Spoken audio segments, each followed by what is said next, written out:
ہر عقیدے پہ ہمارے پاس دلیل ہے. اب دیکھیے ہمارا سب سے بڑا عقیدہ کیا ہے؟ عقیدہ مولا علی ہے, عقیدہ خلافت بلا فصل ہے. ہمارا عقیدہ ہے کہ علی مولا خلیفہ بلا فصل ہے, اس پر ہمارے پاس دلیل ہے. اب یہ دلائل ہم دوسروں کو دیں پیار اور محبت سے. مثال کے طور پہ ہمارے دوست کہتے ہیں کہ مولا علی چوتھے خلیفے, ہم کہتے ہیں مولا علی پہلے خلیفے اور خلیفہ بلا فصل. اب اس پہ پیار اور محبت سے ایک عقلی دلیل آپ کی خدمت میں دینا چاہتا ہوں. دو علماء کا مناظرہ, ایک سنی عالم اور ایک شیعہ عالم. اب کیا ہوا؟ سنی عالم نے, کیونکہ دیکھیے ہمارا عقیدہ یہ ہے کہ اللہ کے رسول نے جانے سے پہلے اعلان کیا میدان غدیر خم میں کہ لوگوں جس کا میں مولا اس کا علی مولا, یعنی رسول خدا خلیفہ مقرر کر کے گئے مولا علی کو.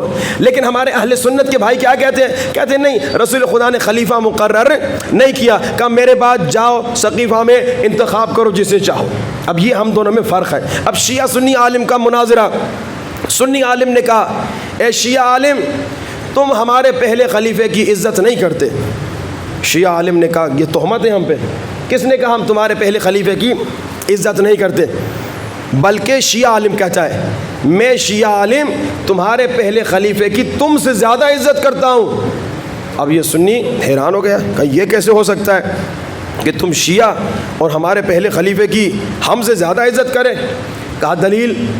اب شیعہ عالم کہتا ہے بھیا دیکھو میں تمہارے پہلے خلیفے کو بہت عقل مند سمجھتا ہوں, بہت ہوشیار, خلافت کے معاملے میں عقل مند, ہوشیار اور مدبر سمجھتا ہوں.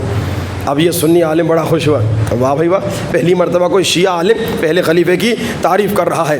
اب یہاں شیعہ عالم کہتا ہے میں تمہارے پہلے خلیفے کو رسول خدا سے بھی زیادہ عقل مند سمجھتا ہوں. اب یہاں پہ سنی عالم نے کہا بھائی ہم تعریف کرتے ہیں لیکن اتنی زیادہ نہیں, یہ تم کچھ زیادہ تعریف کر رہے ہو, رسول خدا سے تو عقل مند نہیں ہو سکتا. اب شیعہ عالم کہتا ہے بھائی تمہارے پہلے خلیفے کو اتنی عقل تھی کہ جانے سے پہلے اپنا جانشین مقرر کر دے. تمہارے پہلے خلیفے کو اتنی عقل تھی کہ جانے سے پہلے اپنا پہلا خلیفہ مقرر کر دے, اپنے بعد کا خلیفہ مقرر کر دے. لیکن تمہارے بقول رسول خدا نے جانے سے پہلے کوئی جانشین مقرر نہیں کیا. اب یہ سنی بیچارہ پھنس گیا کہ یا رسول کو بچائے یا پہلے خلیفے کو بچائے. آئیے پیار اور محبت سے عقلی دلائل سے گفتگو کرے. لیکن ہمارا حال یہ ہے پاکستان میں تعصب بہت زیادہ ہے. اگر کسی کے ساتھ پیار اور محبت سے بھی گفتگو کی جائے تو لوگ ناراض ہو جاتے ہیں.